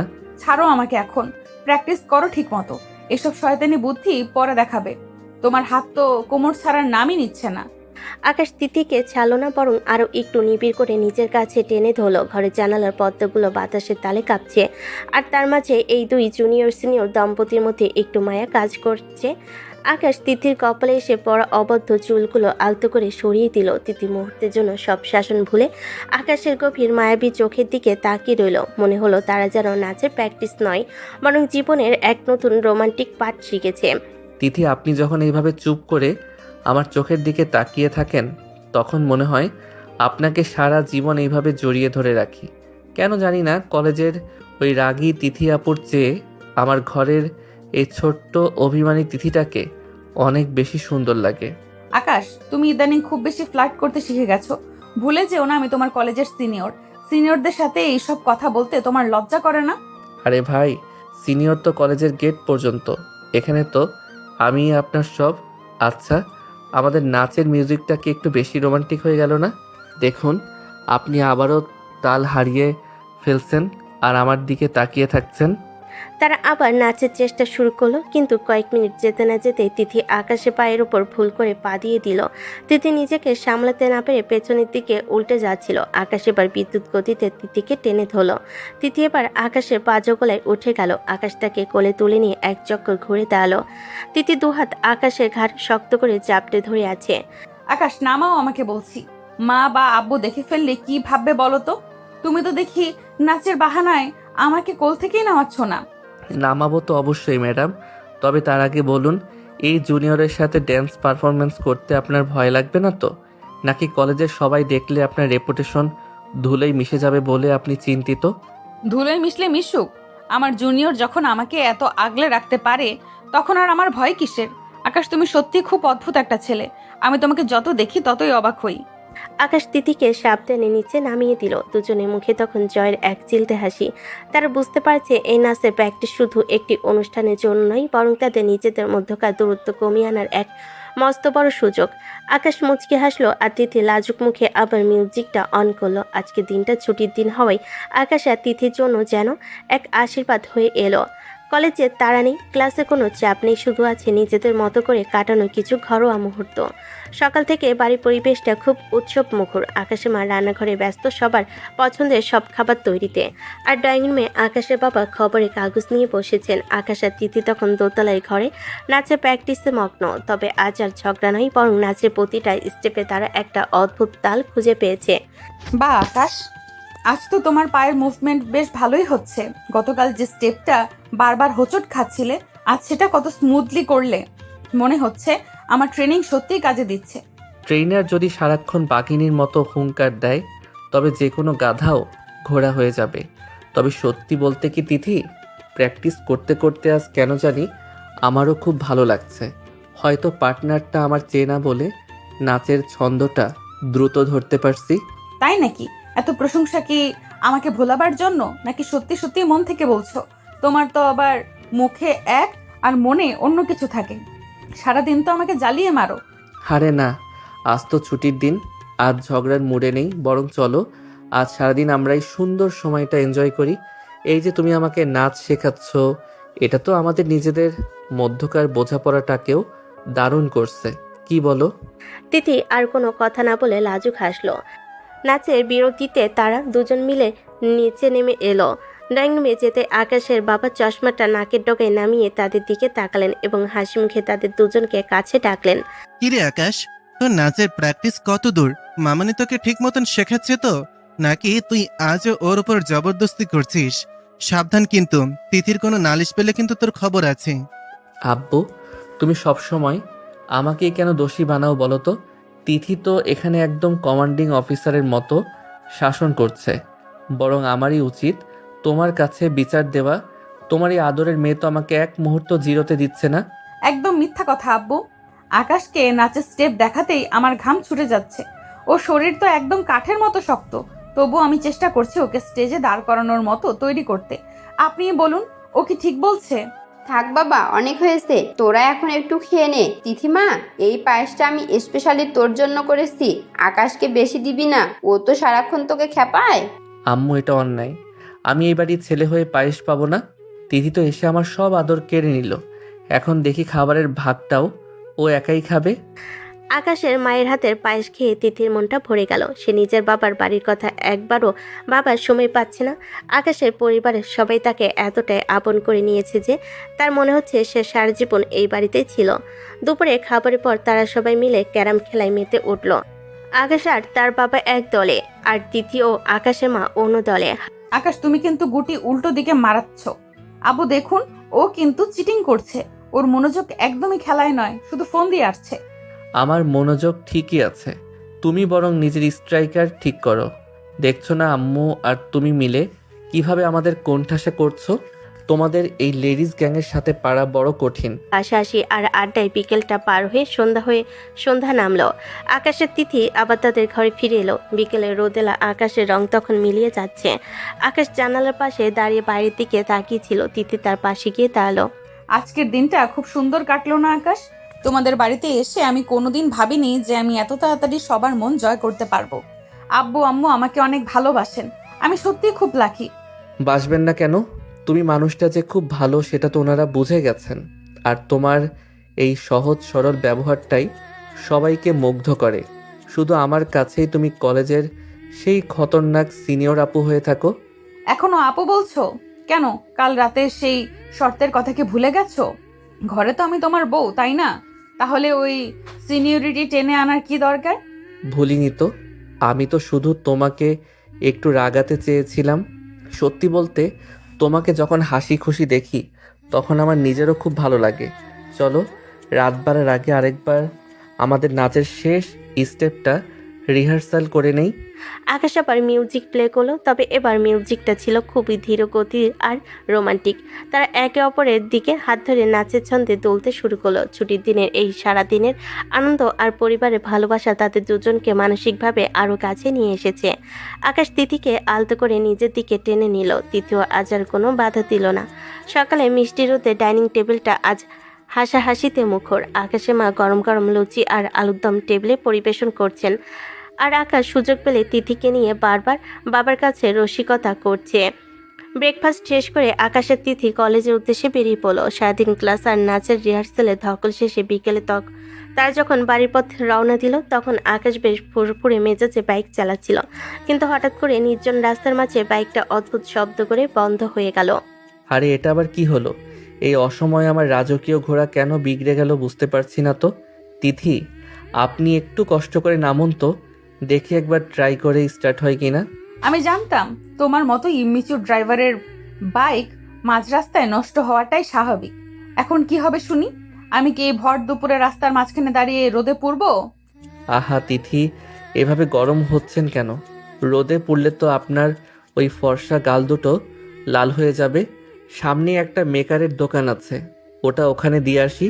আপনি বরং একটু হেঁটে সামনে এগিয়ে যান, আমি আসছি। আকাশ বাইক ঠেলে ম্যাকারের দোকানে দিয়ে দ্রুত পায়ে হেঁটে তিথির পাশে এসে দাঁড়ালো। তিথি তখন বিরস মুখে ফুটপাত দিয়ে হাঁটছে আর আকাশকে মনে মনে বকছে। ঠিক সেই সময় রাস্তার পাশে এক বাদাম বিক্রেতাকে দেখে আকাশের মাথায় দুষ্ট বুদ্ধি খেলে গেল। সে চট করে গিয়ে এক ঠোঙ্গায় গরম বাদাম কিনে এনে তিথির সামনে খুব কায়দা করে ধরল। এই নিন তিথি ম্যাডাম, আপনার জন্য একদম স্পেশাল প্রেম ফল নিয়ে এসেছি। ধরুন আর ভক্তি ভরে খাওয়া শুরু করুন। প্রেম ফল মানে কি? আকাশ, তুমি কি গরমে পাগল হয়ে গেলে নাকি? এটা তো সাধারণ চীনা বাদাম। এই ছাইপাশকে তুমি প্রেম ফল বলছো কেন? আরে না, এটাই আসল প্রেম ফল। আপনার ওই পাষাণের মতো হৃদয়ে তো প্রেমের লেশমাত্র নেই। সারাক্ষণ তো খতরনাক সিনিয়রের মতো আমাকে ধমকান। আমার মনে হয় এই ফল খেলে আপনার ভেতরে আমার জন্য একটু হলেও প্রেম জাগবে, তাই তো শখ করে কিনে আনলাম। তোমার এত বড় সাহস আকাশ! তুমি আমাকে বাদাম খাইয়ে প্রেম জাগাতে চাইছো? আমাকে কি তোমার ক্লাসের ওই কচি খুকি মনে হয় যে বাদাম দিলেই গলে যাব? দাঁড়াও, আজ তোমার পিঠের চামড়া আমি তুলবো। আরে ধরুন না, আপনার তো আবার সিনিয়রিটি অনেক বেশি। স্পিড কি কম পড়ে গেল নাকি? প্রেম ফল কিন্তু ঠান্ডা হয়ে যাচ্ছে তিথি, ধরুন আমাকে। তিথির আগে ফুসতে ফুসতে তার ব্যাগটা পাড়িয়ে ধরে আকাশকে মারার জন্য তাড়া করলো। আকাশ হাসতে হাসতে সামনের দিকে দৌড় দিল। তিথিও তার পিছু পিছু দৌড়াচ্ছে। রাস্তার মানুষ অবাক হয়ে দেখছে এই সুন্দর জুটিটার খুনসুটি। আকাশ বারবার পেছন ফিরে তাকিয়ে তিথিকে ভেঙচি কাটছে, আর তিথি রাগে লাল হয়ে তাকে ধরার চেষ্টা করছে। তিথি, আপনি কি হাঁপিয়ে গেলেন? একজন সিনিয়র হয়ে জুনিয়রের সাথে দৌড়ে পারছেন না, এটা তো লজ্জার কথা। এই নিন আপনার প্রেম ফল, একটু খেয়ে এনার্জি নিন। আকাশ, তুমি যদি একবার আমার হাতে ধরা পড়ো তবে কলেজের ওই নাচের স্টেপ আমি তোমার হাড় গোড় ভেঙে শেখাবো। থামো বলছি, তুমি কি থামবে না? না, একদম না। আগে বলুন আপনি স্বীকার করছেন কিনা যে আমি আপনার প্রিয় স্বামী। এটা স্বীকার করলে আমি থেমে যাব, কথা দিচ্ছি। ফালতু কথা বলবে না। তুমি আমার জাস্ট একটা জ্বালাতনকারী জুনিয়র। এখনই থামো বলছি আকাশ। এভাবে হাসাহাসি আর ধাওয়া পাল্টা ধাওয়ার মাধ্যমে তারা যখন নির্জন রাস্তার এক মোড়ে পৌঁছালো, ঠিক তখনই হুট করে একটা কালো রঙের দামি গাড়ি প্রচণ্ড গতিতে এসে সজোরে ব্রেক কষে তাদের একদম সামনে দাঁড়ালো। টায়ারের ঘর্ষণের শব্দে পুরো এলাকায় কেঁপে উঠল। আকাশ আর তিথি দুজনেই মুহূর্তের মধ্যে স্থির হয়ে গেল। আকাশের মুখে থাকা দুষ্টামি হাসিটা নিমেষে মিলিয়ে গেল। সে দ্রুত তিথিকে আড়াল করে তার সামনে ঢাল হয়ে দাঁড়িয়ে পড়ল। কে এই গাড়িতে? এইভাবে রাস্তা ব্লক করে দাঁড়ানোর সাহস কার হলো? তিথি, আপনি একদম আমার পেছনে শক্ত করে থাকুন, ভয় পাবেন না। আকাশ, গাড়িটা তো আমার খুব চেনা লাগছে, কিন্তু এই মানুষটা তো এখানে থাকার কথা নয়।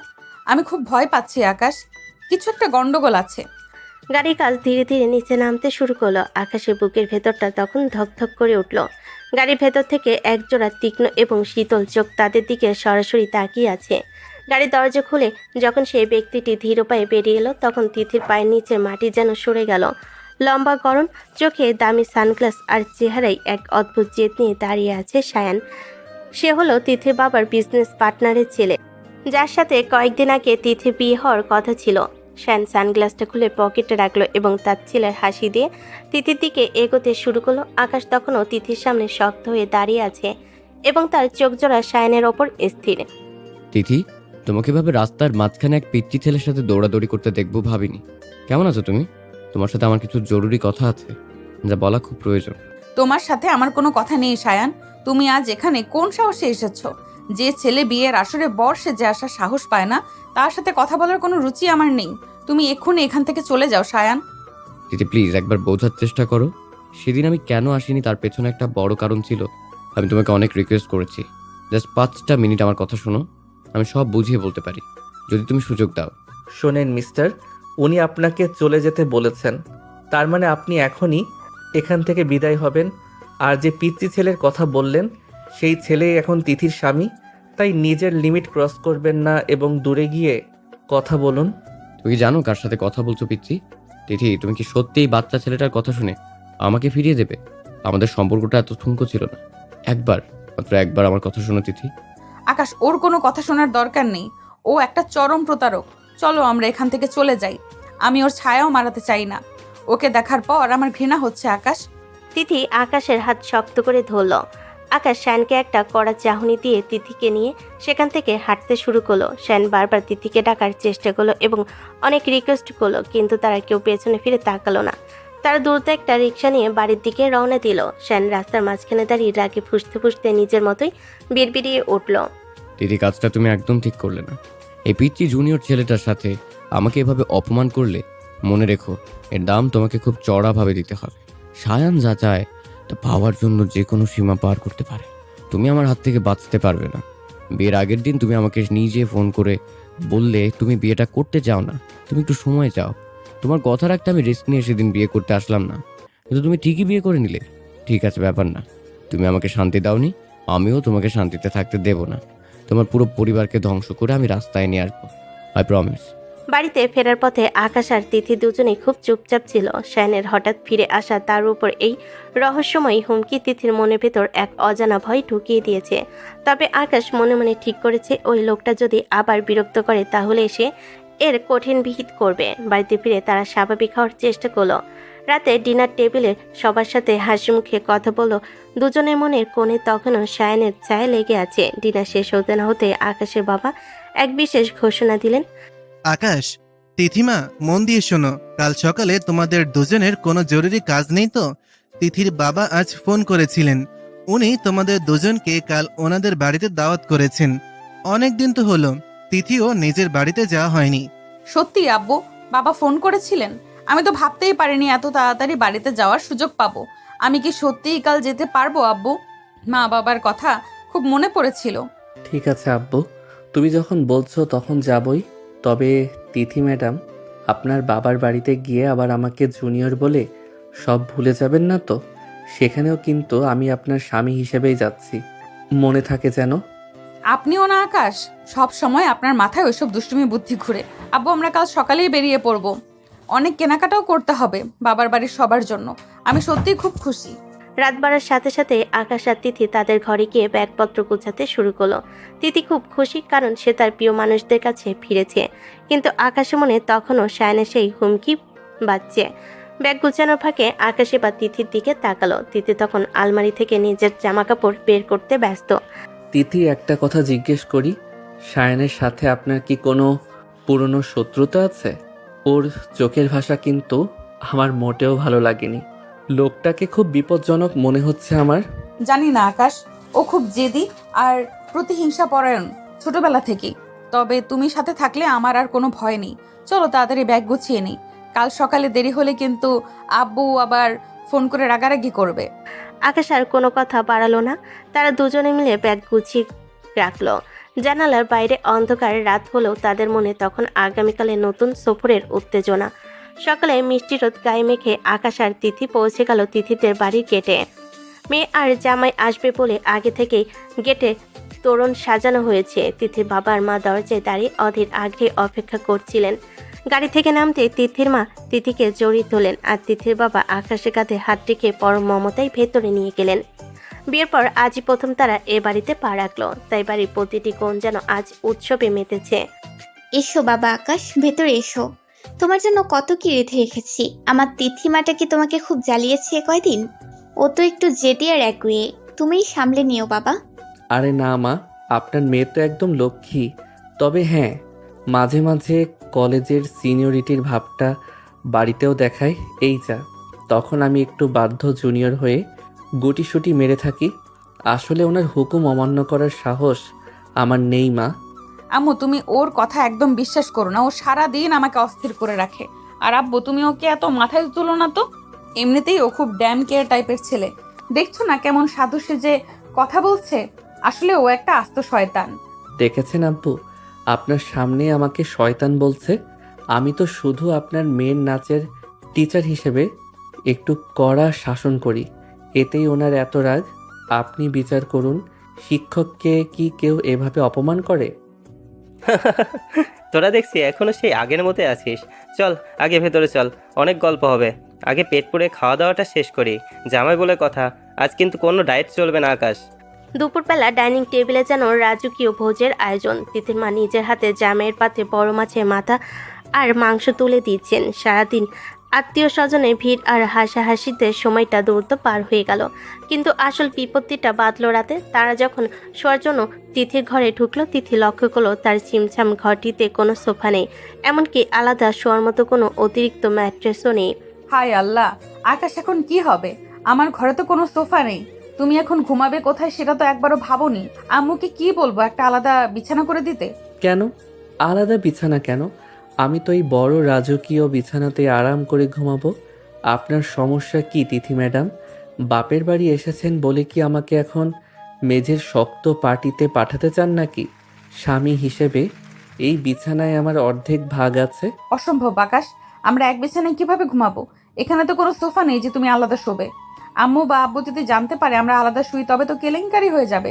কিন্তু এক বিছানায় না, না, আমি বরং নিচে পাটি পেতে শোয়ার ব্যবস্থা করি, তুমি বিছানায় ঘুমাও। আরে শুনুন, পাটি পাতার কোনো দরকার নেই।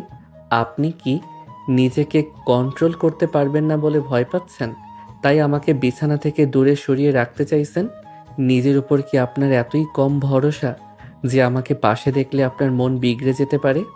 মুখ সামলে কথা বলো আকাশ, তুমি এসব কি আজে বাজে কথা বলছো? আমি নিজেকে কন্ট্রোল করতে পারবো না মানে কি? আমাকে কি তোমার মতো অত কাঁচা মনে হয়? ফাজলামোর একটা সীমা থাকা উচিত। আরে বাবা, রাখছেন কেন? আমি তো জাস্ট একটা লজিক্যাল কথা বলছি।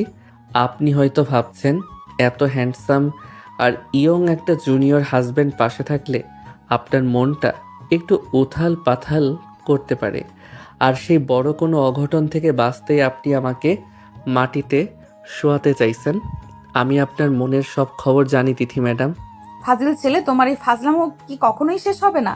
এই নাও তোমার শাস্তি। বড়দের সাথে মুখে মুখে তর্ক করো? ফাজলামোর একটা লিমিট থাকে তো। তোমাকে আজ মেরেই ফেলবো আমি।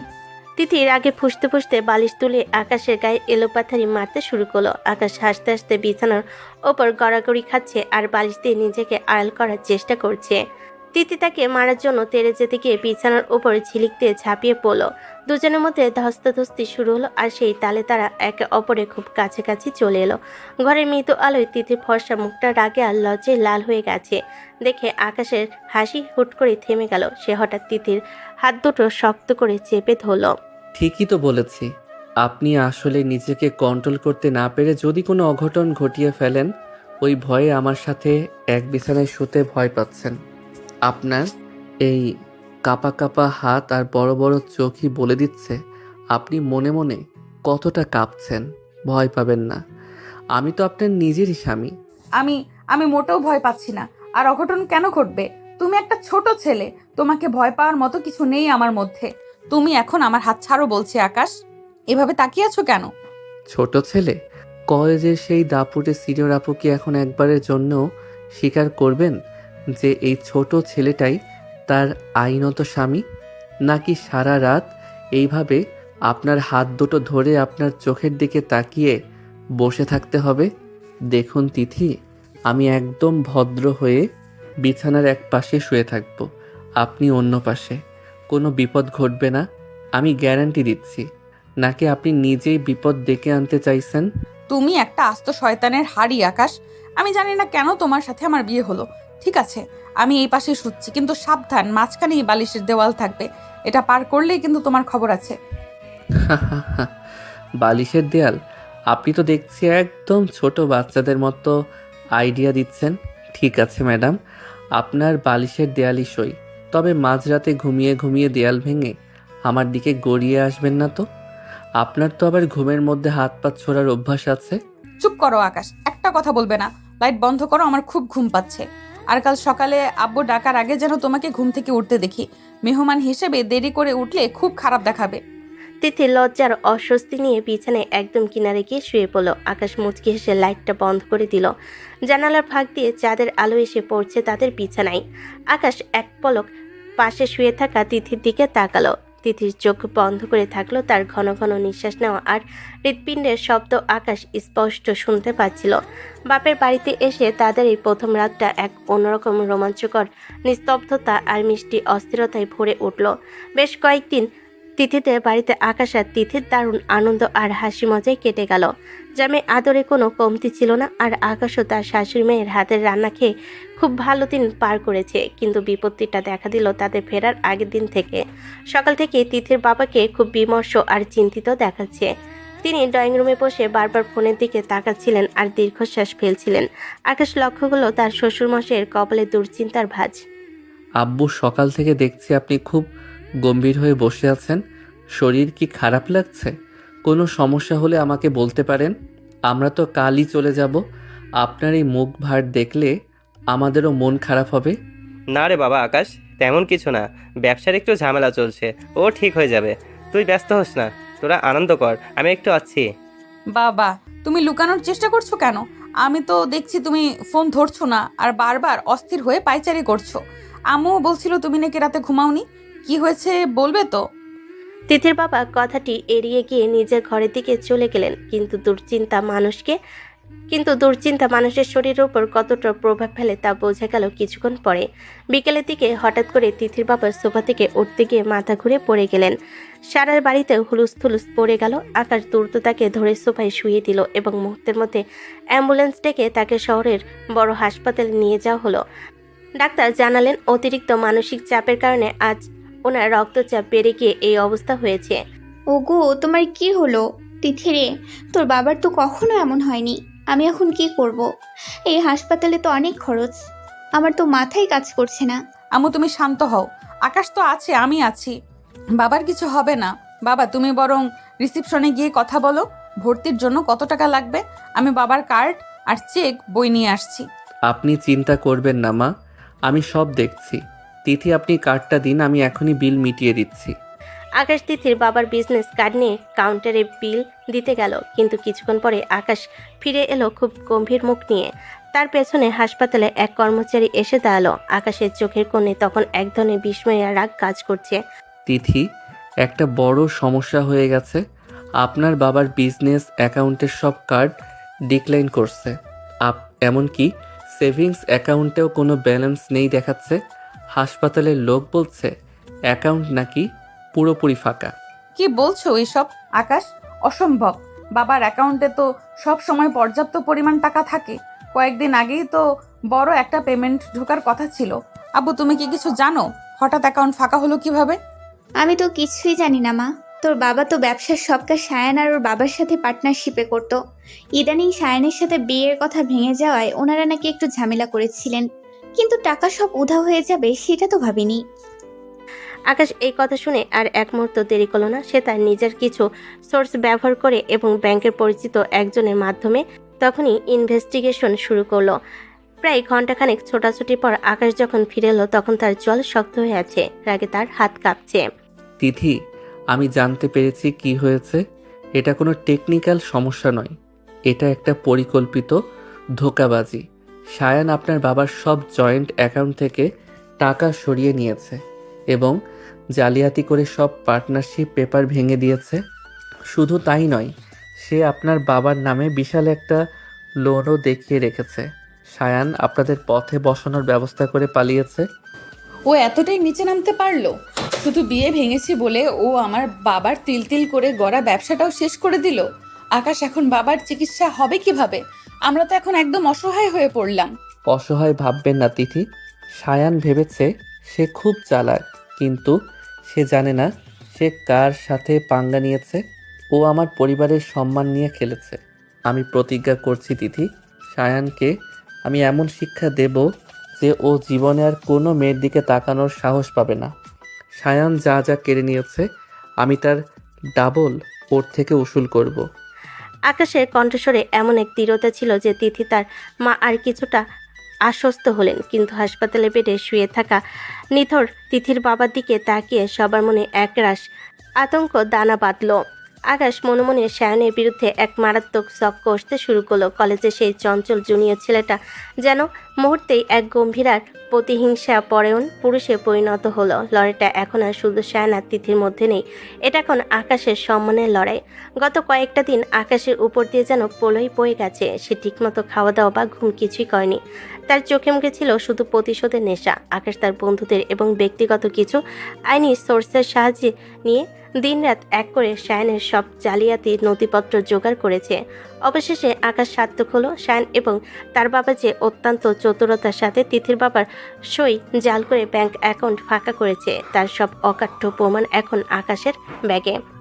আকাশ পুলিশ ফোর্স নিয়ে সরাসরি সায়ন্তর অফিসে হানা দিল। সায়ন তখন নিজের কেবিনে বসে জয়ের হাসি হাসছিল। ঠিক তখনই পুলিশ তার হাতে হাতকড়া পরিয়ে দিল।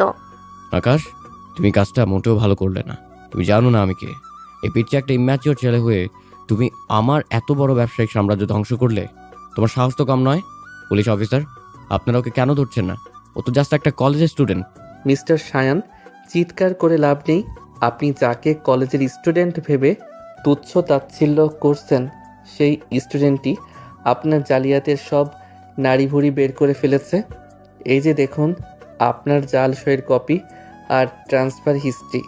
আপনি ভেবেছিলেন তিথির বাবাকে হসপিটালে পাঠিয়ে আপনি সব হজম করে ফেলবেন।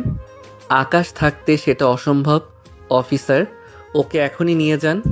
তিথি কোথায়? আমি ওর সাথে কথা বলতে চাই। তিথিকে ডাকো। ও নিশ্চয়ই এসব জানে না। ও জানলে কখনোই আমাকে এভাবে জেলে পাঠাতে পারতো না। ঠিক সেই সময় তিথি আর তার বাবা হসপিটাল থেকে ছাড়া পেয়ে পুলিশের গাড়ির শব্দ শুনে সেখানে এসে পৌঁছালেন। তিথির বাবা এখনও বেশ দুর্বল। তিনি তার চোখের সামনে সায়নদের এই জঘন্য রূপ দেখে তিনি পাথর হয়ে দাঁড়িয়ে রইলেন। সায়ন তিথিকে দেখা মাত্রই পাগলের মতো তার দিকে এগিয়ে যাওয়ার চেষ্টা করতে লাগলো। তিথি, তিথি শোনো তিথি, আমি তোমাকে সত্যি অনেক ভালোবাসতাম। আমি তোমাকে বিয়ে করে রাজা রানীর মতো সুখে রাখতে চেয়েছিলাম, কিন্তু তুমি কি করলে? তুমি বিয়ের আসর থেকে পালিয়ে গিয়ে আমাকে পুরো সমাজের সামনে অপমান করলে। আমি তো আসতে চেয়েছিলাম, কিন্তু তুমি তো আমাকে ভয় দেখিয়ে ব্ল্যাকমেল করে আসতে নিষেধ করেছিলে। আর এখন এই ছোট্ট একটা ছেলেকে বিয়ে করে স্বামী স্ত্রী খেলা করছো। এটা কি ঠিক হলো তিথি? আমার প্রতি তোমার কি কোনো মায়া নেই? ভালোবাসা? তুই এই পবিত্র শব্দটা তোর মুখে আনিস না সায়ান। ঘৃণা হচ্ছে আমার। তুই ভালোবাসার মানে বুঝিস? তুই আমার বাবাকে পথে বসাতে চেয়েছিলি, তাকে হার্ট অ্যাটাক পর্যন্ত করিয়েছিস শুধু টাকার লোভে। তুই বলছিস আমায় ভালোবাসতিস? যে মানুষটা তোকে নিজের সন্তানের মতো বিশ্বাস করতো, তার সব কেড়ে নিয়ে তুই এখন বড় বড় কথা বলছিস। তিথি আর নিজেকে এক মুহূর্তের জন্য নিয়ন্ত্রণ করতে পারল না। সে সজোরে সায়নের গালে পরপর কয়েকটা চড় কষিয়ে দিল। সায়নের মাথাটা অপমানে একদিকে হেলে পড়ল, আর পুরো অফিস এলাকা এক লহমায় নিস্তব্ধ হয়ে গেল।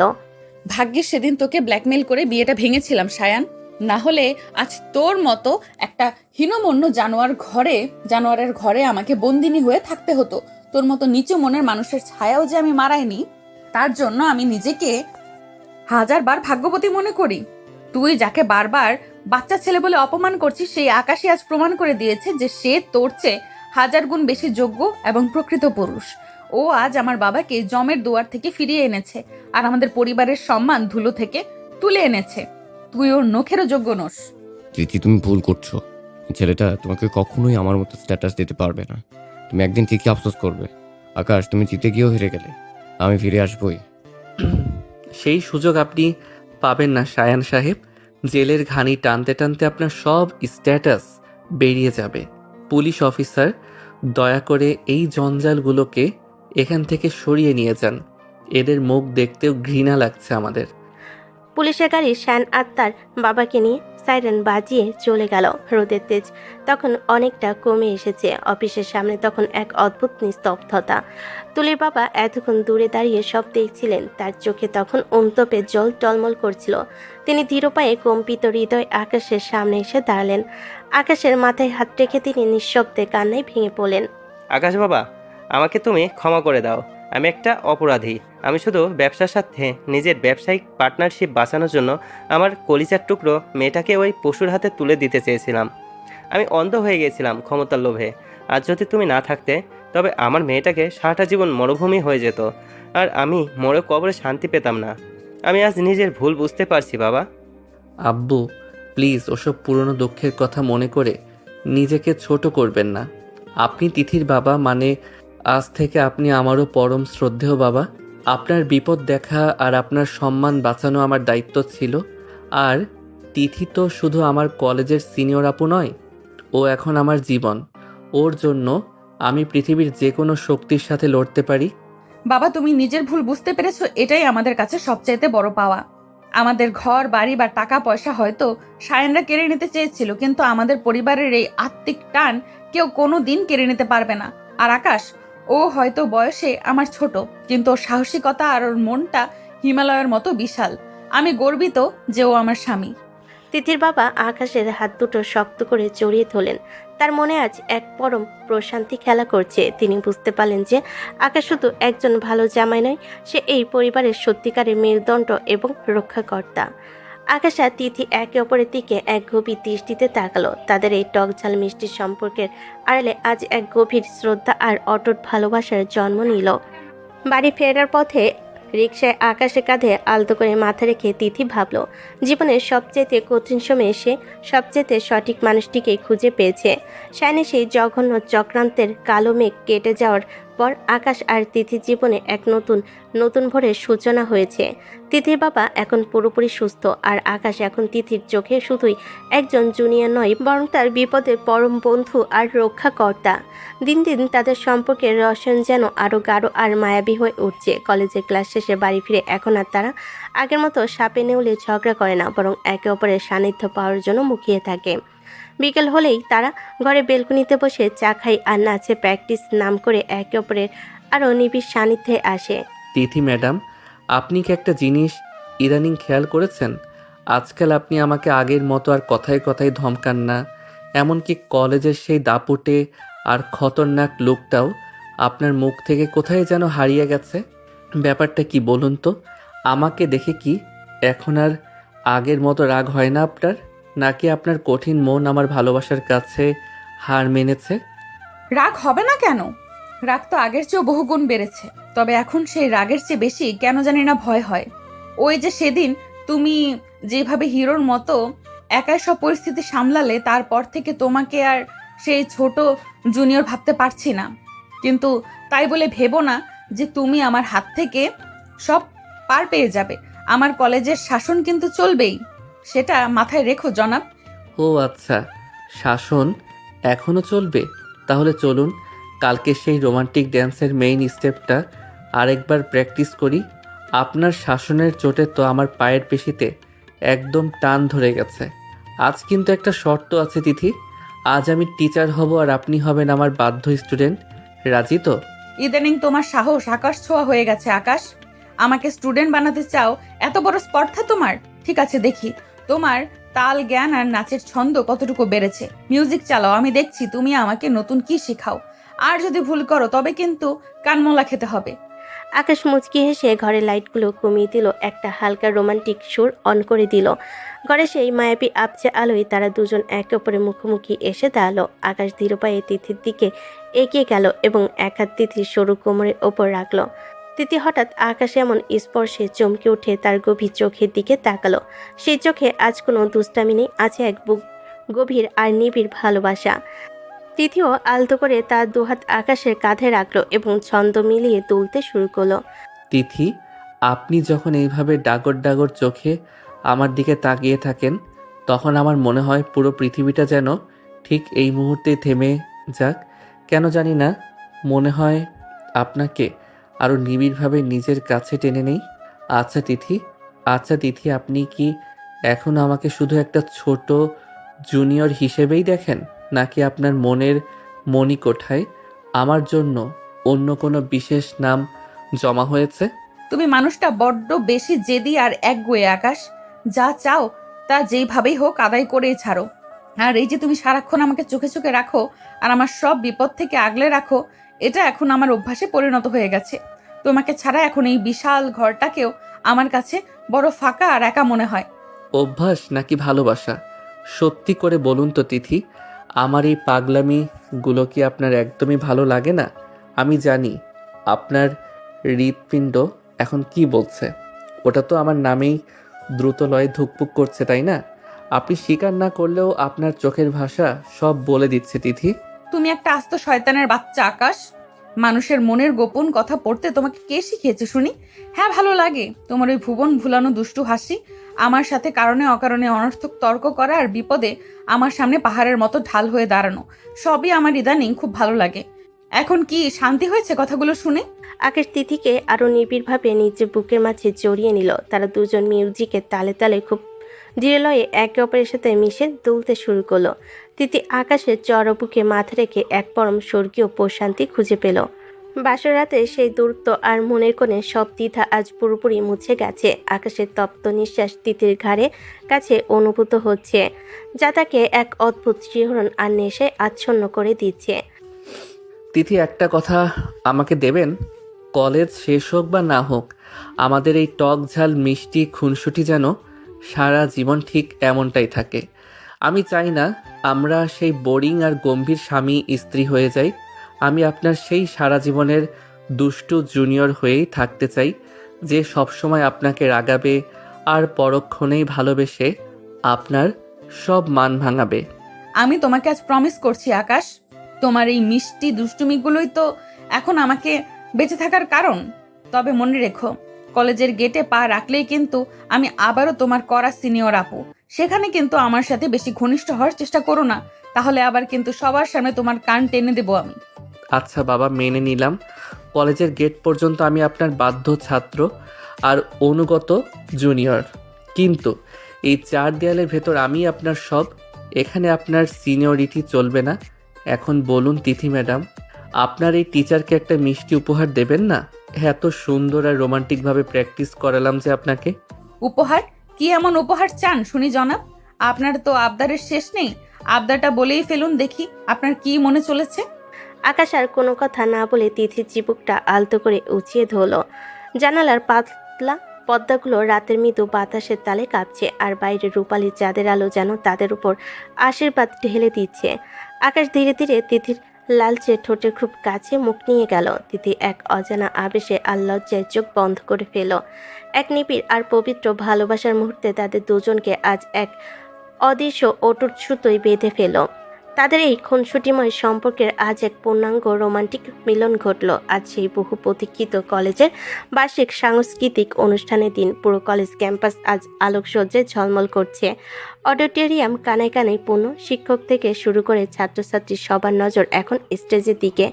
ব্যাক স্টেজে তিথি আর আকাশ নিজেদের শেষ মুহূর্তের প্রস্তুতি গুছিয়ে নিচ্ছে। তিথির পরনে লাল পেরে সাদা শাড়ি আর কপালে বড় একটি লাল টিপ। অন্যদিকে আকাশ পড়েছে তার সাথে মানানসই ধবধবে সাদা পাঞ্জাবি। আকাশকে বেশ শান্ত দেখালো। তিথি কিছুটা অস্থির হয়ে বারবার পায়চারি করছে আর শাড়ির আঁচল আঙ্গুলে প্যাঁচাচ্ছে। আকাশ তার হাত আলতো করে তিথির কাঁধে রেখে তাকে নিজের দিকে কিছুটা টেনে নিল এবং তাকে অভয় দিতে শুরু করলো। তিথি ম্যাডাম, আপনি কি সত্যি খুব ভয় পাচ্ছেন? কলেজের সেই দাপুটিয়ার নাম করা সিনিয়র আজ স্টেজে নামার আগে এভাবে কাঁপছে কেন বলুন তো? আমাকে একটু দেখুন, আমি কিন্তু একদম ফুরফুরে মেজাজে আছি। ভয়কে জয় করতে শিখুন ম্যাডাম। আমি পাশে থাকতে আপনার এত টেনশন কিসের? আপনি শুধু আমার চোখের দিকে স্থির হয়ে তাকিয়ে থাকুন, বাকি সবটা আমি একাই সামলে নেব। আকাশ, তুমি বুঝছো না কেন? এটা শুধু একটা সাধারণ নাচ নয়। পুরো কলেজের শিক্ষক আর স্টুডেন্টরা তাকিয়ে আছে আমাদের দিকে, আর তোমার ওই দুষ্টুমিগুলোর কথা ভেবেই আমার বুকের ভেতরটা গুড়গুড় করছে। স্টেজে গিয়ে আবার আমার সাথে ওরকম ফাজলামো শুরু করে দিও না যেন, তাহলে কিন্তু আমার মান সম্মান সব ধুলোয় মিশবে। তুমি অন্তত একটু সিরিয়াস থেকো। মঞ্চের ভারী পর্দা সরে যেতে মোহনীয় এক রোমান্টিক মিউজিক বেজে উঠল। আকাশ আর তিথি ধীরল হয়ে স্টেজের মাঝখানে এসে তাড়াতাড়ি দাঁড়ালো। শুরু হলো তাদের সেই জাদুকরী আর ছন্দময় নাচ। প্রতিটি স্টেপ ছিল অত্যন্ত নিখুঁত এবং প্রতিটি মুদ্রা ছিল মায়াবী আবেদনে ভরা। আকাশ যখন তিথিকে আলতো করে শূন্য তুলে এক চক্কর ঘুরিয়ে আনলো, তখন পুরো হলরুম এক পিনপতন নিস্তব্ধতা নেমে এলো। নাচের একদম শেষ মুহূর্তে আকাশ তিথির কানে কাছে মুখ নিয়ে ফিসফিস করে কিছু একটা বলল, যা শুনে তিথির মুখ রাঙ্গা আর এক মায়াবী হাসি ফুটে উঠল।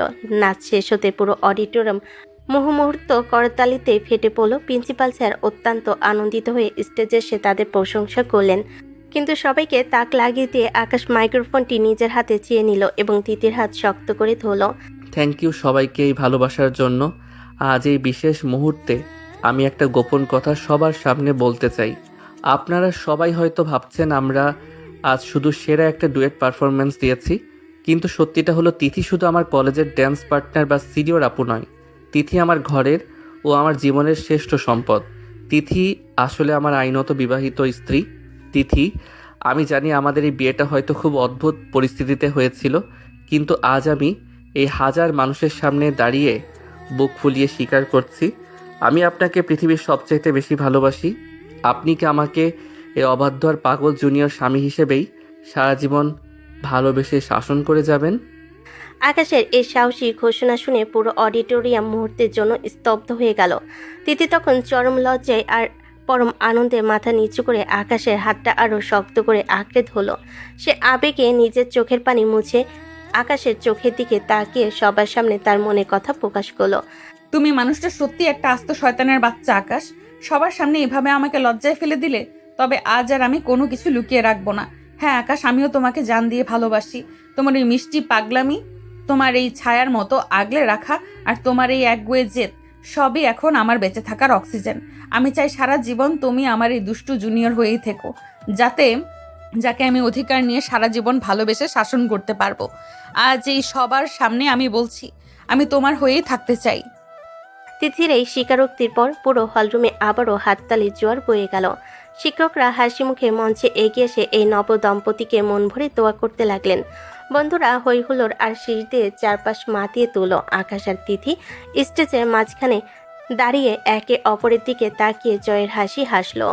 অনুষ্ঠান শেষ যখন তারা হাত ধরাধরি করে কলেজের মূল গেট দিয়ে আসছিল, তখন বিকেলের আবছা সোনালি রোদ তাদের দুজনের মুখে এসে পড়ল। আকাশ তিথির দিকে তাকিয়ে মুচকি হেসে আলতো করে তার কাজ জড়িয়ে ধরল। তারা দুজনেই আজ মনে মনে অনুভব করলো যে জীবনের আসল বড় অনুষ্ঠান তো মাত্র শুরু হলো। তাদের এই দুষ্টু মিষ্টি ভালোবাসার গল্পটি এভাবেই এক সার্থক আর পরিপূর্ণ সুখের সমাপ্তিতে পৌঁছে গেল। এভাবেই সারা জীবন বেঁচে থাকবে সকল ভালোবাসা।